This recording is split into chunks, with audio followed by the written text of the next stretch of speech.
ओम शांति। आज के बाबा के व्यक्त महावाक्य का टॉपिक है संपूर्ण स्नेही की परख। तारीख है 6 मई 1969।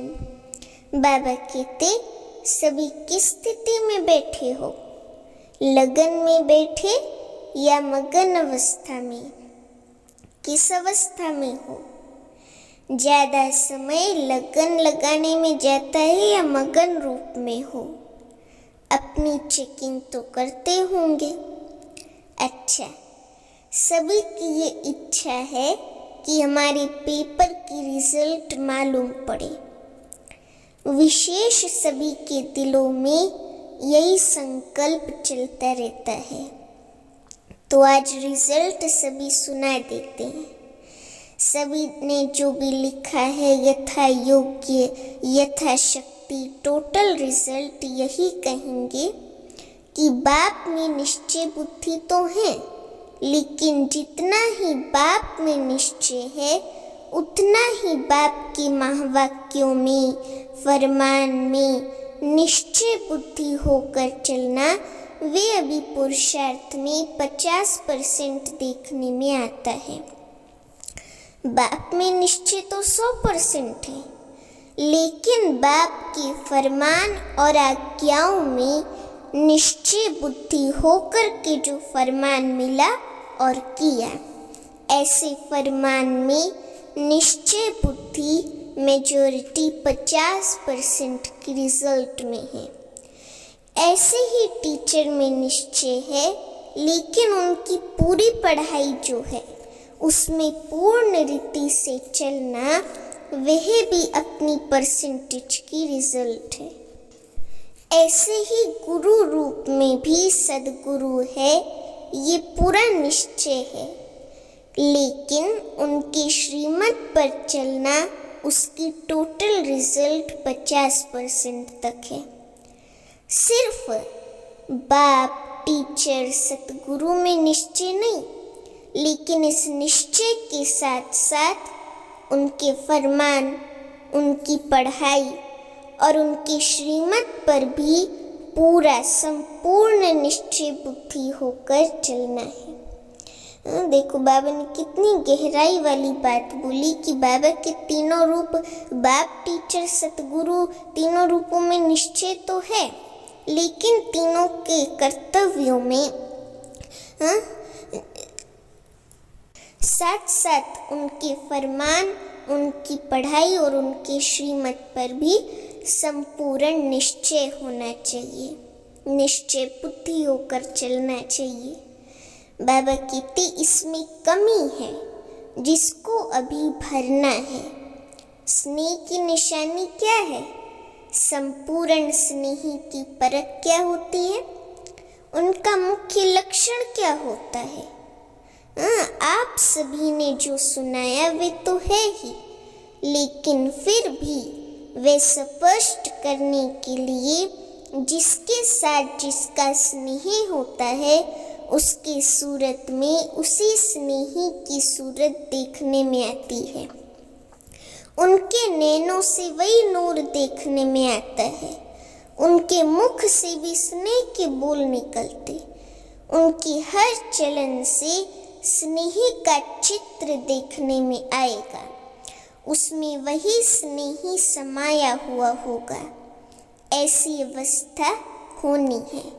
अभी बच्चों और बाप के संस्कारों में बहुत फर्क है। जब समान हो जाएंगे तो आपके संस्कार देखने में नहीं आएंगे, वही देखने में आएंगे।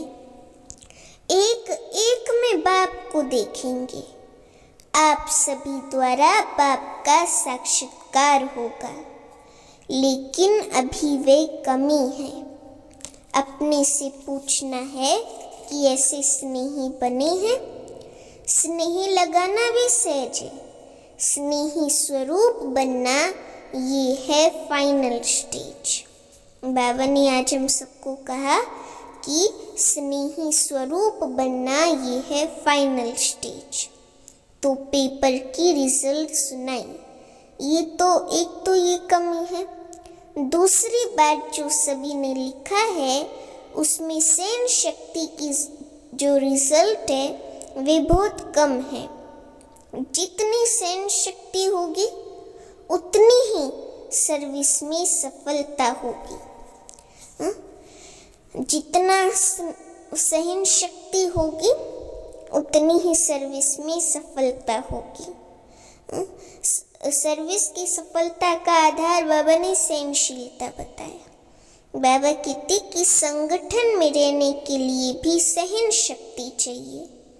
फाइनल पेपर जो विनाश का है उसमें पास होने के लिए भी सहन शक्ति चाहिए। वे सहन शक्ति की रिजल्ट ही मेजॉरिटी में बहुत कम है, इसलिए उसको अब बढ़ाओ। सहन शक्ति कैसे आएगी? जितना जितना स्नेही बनेंगे, जितना जिसके प्रति स्नेह होता है तो उस स्नेह में क्या आ जाती है? शक्ति आ जाती है।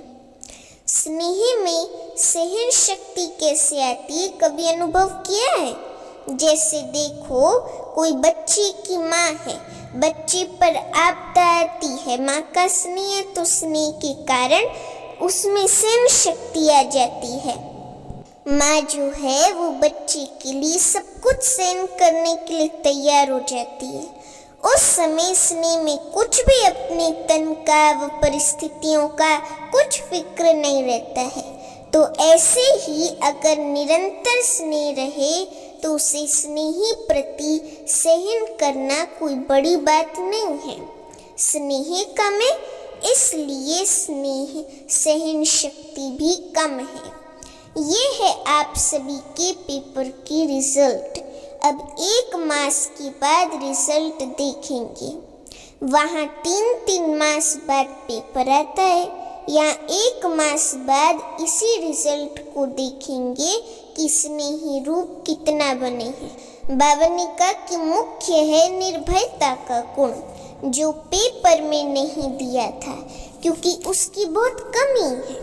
1 मास के अंदर इस निर्भयता के गुण को भी अपने में पूरा भरने की कोशिश करनी है। अब निर्भयता कैसे आएगी? उसके लिए मुख्य क्या पुरुषार्थ है? निराकारी बनना। जितना निराकारी अवस्था में होंगे उतना निर्भय बनेंगे, निर्भय होंगे। भय तो शरीर के भान में आने से होता है। ये 1 मास का चार्ट पहले बता देते हैं। कुमारियों का ट्रेनिंग क्लास पूरा होगा तो ये भी पूछेंगे कि सहन शक्ति, निर्भय और निश्चय की परख जो बताई वे कहाँ तक है। इन तीनों बातों का पेपर फिर लेंगे। कुमारियों से बाप दादा का स्नेह विशेष क्यों होता है? कौन सी बात है जो बाप दादा का खास नहीं रहता है? क्योंकि बाप दादा समझते हैं अगर इन्हों को ईश्वरीय स्नेह नहीं मिलेगा तो और किसी के स्नेह में लटक जाएंगी। बाप रेम दिले ना तो रेम के कारण स्नेह है। भविष्य बचाव के कारण विशेष स्नेह रहता है। अब देखेंगे बाप दादा के स्नेह का जवाब क्या देती हैं। अपने को बचाना है, ये है बाप दादा के स्नेह का रिस्पॉन्ड। किन किन बातों में बचाना है मालूम है? एक तो मनसा सहित प्योरिटी हो। बाबा ने कुमारियों के लिए कहा और ये सभी के लिए है कि एक तो मनसा सहित प्योरिटी हो, मनसा में कोई संशय न आए, और दूसरी बात अपनी वाचा भी ऐसी रखनी है जो मुख से कोई ऐसा बोल ना निकले किस भी आत्मा के प्रति।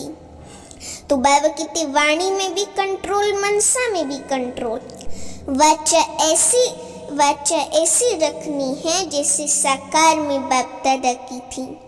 कर्म भी ऐसा करना है जैसे साकार तन द्वारा करके दिखाया। आपका कर्म ऐसा हो जो और भी देखकर ऐसा करें। ये है कुमारियों के लिए खास। और किससे बचना है? संग दोष से तो बचना ही है। एक और विशेष बात है, अब बहुत रूप से, आत्मा के रूप से, शरीर के रूप से आप सभी को बहकाने वाले बहुत रूप सामने आएंगे, लेकिन उसमें बहकना नहीं है। बहुत परीक्षाएं आएंगी, लेकिन कुछ है नहीं। परीक्षाओं में पास कौन हो सकता है? जिसको परख पूरी होगी। परखने की जितनी शक्ति होगी उतना ही परीक्षाओं में पास होंगे। परखने की शक्ति कम रखते हो, परख नहीं सकते हो कि ये किस प्रकार का विघन है, माया किस रूप में आ रही है और क्यों मेरे सामने ये विघन आया है, इससे रिजल्ट क्या है। ये परख कम होने के कारण परीक्षाओं में फेल हो जाते हैं। परख अच्छी होगी तो वे पास हो सकते हैं। अच्छा, ओम शांति।